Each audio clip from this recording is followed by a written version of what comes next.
Laura Eads was born in Minnesota in 1902. Her mother, Julia, died when she was just an infant. Her father, Sam, married Grace a couple of years later, and Grace raised Laura as her own, along with the 3 other children she would have with Sam. The family moved to Montana sometime when Laura was young. In 1923, Laura married Hank Jessen.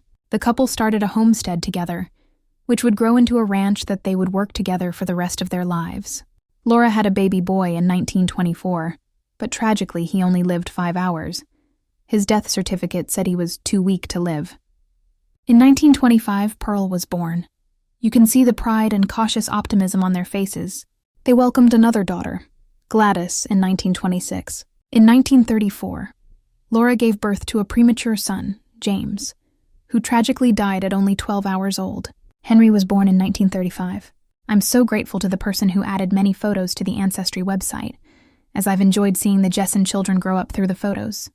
I was heartbroken to find an article about the death of Pearl in 1938 at only 15 years old. At the time, nearly 3 million young men were employed in the Civilian Conservation Corps, a program that allowed them to send money to their families during the Great Depression.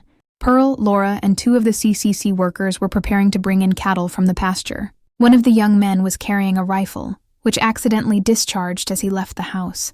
Pearl was struck and rushed into emergency surgery, but she succumbed 5 hours later to intestinal injuries.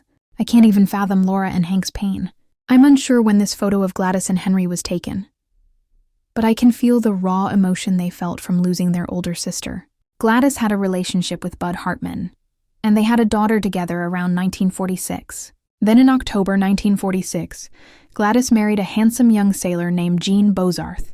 In 1948, Gladys and Gene divorced. On November 5, 1950, Gladys was driving with several of her friends, heading to Lewiston, Idaho, from her parents' house, where her daughter had spent a week visiting. It was dark, about 11:30 p.m. Suddenly the lights of the car quit working, as had happened twice the day before. But this time, they were on a curve right before the Box Elder Creek Bridge. In the pitch black, Gladys missed the bridge and the car crashed. Tragically, Gladys, her unborn daughter, and her best friend Norma all died. More heartbreak for Laura.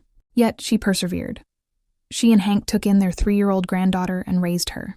The same year, Hank started working as an undersheriff, which he continued until his death in 1968. They were married for 45 years.